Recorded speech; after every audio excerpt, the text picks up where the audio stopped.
There's no way that tarot can predict the future, right? Right? In this video, I'm going to run through my May tarot reading and try and explain how I find tarot useful for me.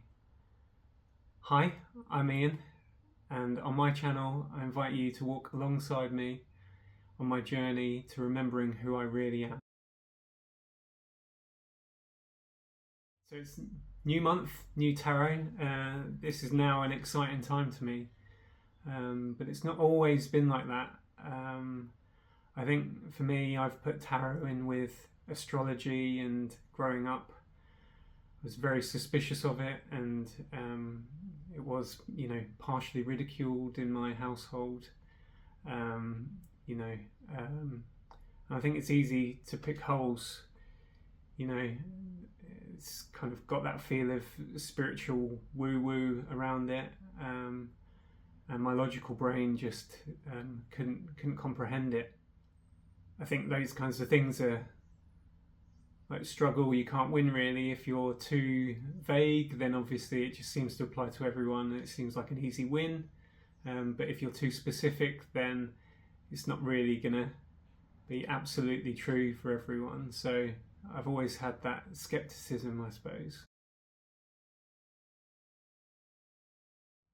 So how did I actually get into it? Well, obviously it's a part of my journey. I had to kind of go through my awakening before giving it a second chance. And I had a session with a wonderful person called Sophia Persephone. So she's got a YouTube channel. I'll add the channel link below.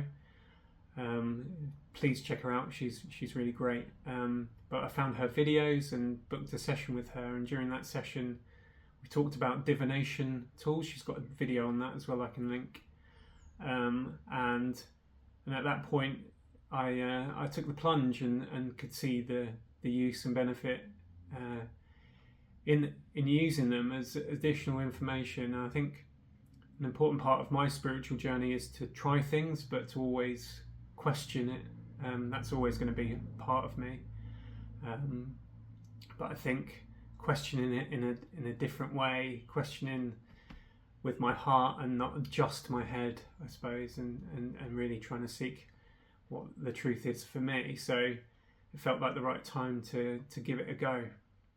So at that time I went on Amazon, of all places, and bought myself a tarot deck and also a pendulum. I tried the pendulum thinking it would be easier, and it just didn't seem to work for me. But with the tarot, it felt overwhelming. Like, where do you start with a full deck of tarot cards and try to understand those? I did some research and found an excellent explainer video on the Tarot Shop channel. And again, I'll link to their channel, link to that video. It's fantastic. Maria there does a really good job of explaining each of the tarot cards, just to give a clue. But I'll show it. My Amazon deck, I'll come back to this card in a minute, but don't know if you can see that. I took a shortcut, and got a deck that has a lot of information on it, which saves the interpretation initially. And it also came with a booklet. Most tarot decks come with a booklet of explanation of each of the cards. So once I'd kind of absorbed Maria's video and watched a number of other videos, I thought the best way to learn is just to get stuck in and give it a go, right?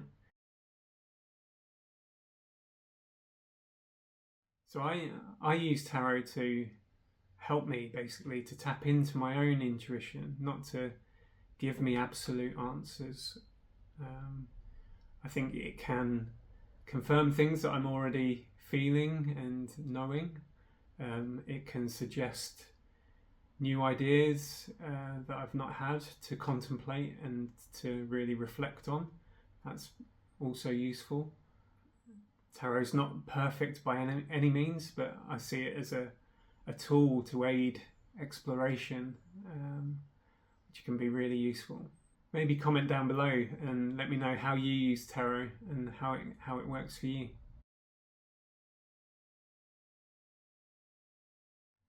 So for me, I like to look at the tarot shops reading for the month, which is really great. I use that to get a general idea of Maria's intuition on what the month will bring. But obviously, as it's for all Geminis, I'm a Gemini, then it is a bit more broad. I also like to review the prior month's tarot as well, just to get a feel of how close both the tarot shops and my own was. But for this month, on the tarot shops reading, I got the Magician card, which I showed earlier. Maria suggested I carry that around with me, so that's what I've been doing, and I'm going to do that for the start of this month, and that's about kind of manifestation, bringing things into reality, which is very much rings true for me. So I'll link the tarot shops video down below as well. Moving to my own reading, I'll bring that up on screen now.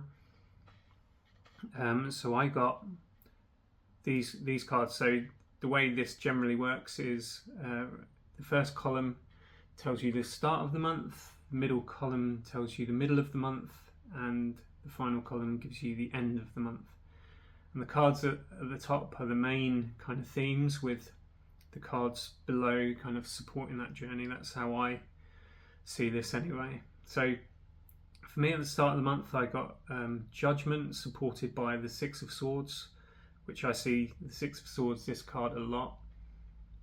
And for me, this is about rebirth, a new phase, continuing, awakening a new part of my journey, which coincides with me starting this channel, which is incredible. And kind of the Six of Swords suggests putting some troubled waters behind me, where I guess the last few months I've been deliberating and procrastinating, so I can see some truth in that. So that's a positive to start to the month for me. Then with Strength, supported by the Eight of Wands. So Strength, again, so this is a major arcana card, so a big theme for the month for me is to take courage and find that inner strength to focus and to keep going. So the Wands are action cards. The Eight of Wands suggests there's lots of activity there. So, you know, it's very much a take action in the middle of the month theme for me, which sounds about right, continuing this channel theme. And then finally, the King of Wands, supported by the King of Pentacles. So as I said, Wands is about doing, and King is about kind of mastery to me. So for me, this is about kind of feeling more comfortable in what I'm doing with the channel. Again, it's easy for me to relate this all to the channel, but you know, this is about overcoming challenges and being calm and confident in the action that I'm taking. And then Pentacles is often associated with money, but I'm trying to move away from that theme and think more wider, think about general abundance and prosperity, and happiness, really, although it's not an emotional card as such. But for me, it feels like it's going to bring more richness into my life, and whether that is the channel or whether it's a different surprise, we'll wait and see. But yeah, for me, this is a very positive reading for the month.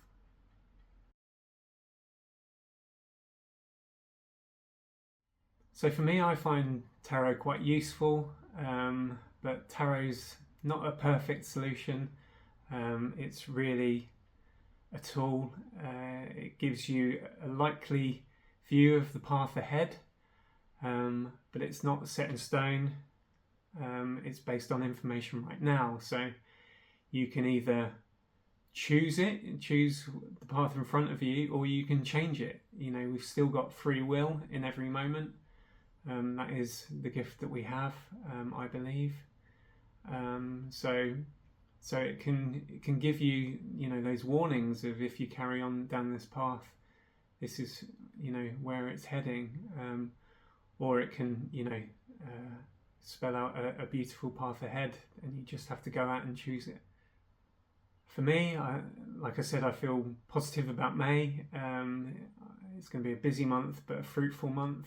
I feel like I've got a lot more energy, certainly since the new moon passed at the end of April. I feel energized in a way I haven't for the last kind of couple of months, really. So thank you for walking alongside me today. I believe that my journey is your journey, just through a different lens. If you've enjoyed this video, then please like and subscribe. And as you walk your own path today, may you remember yourself, love yourself, and be yourself. Bye for now.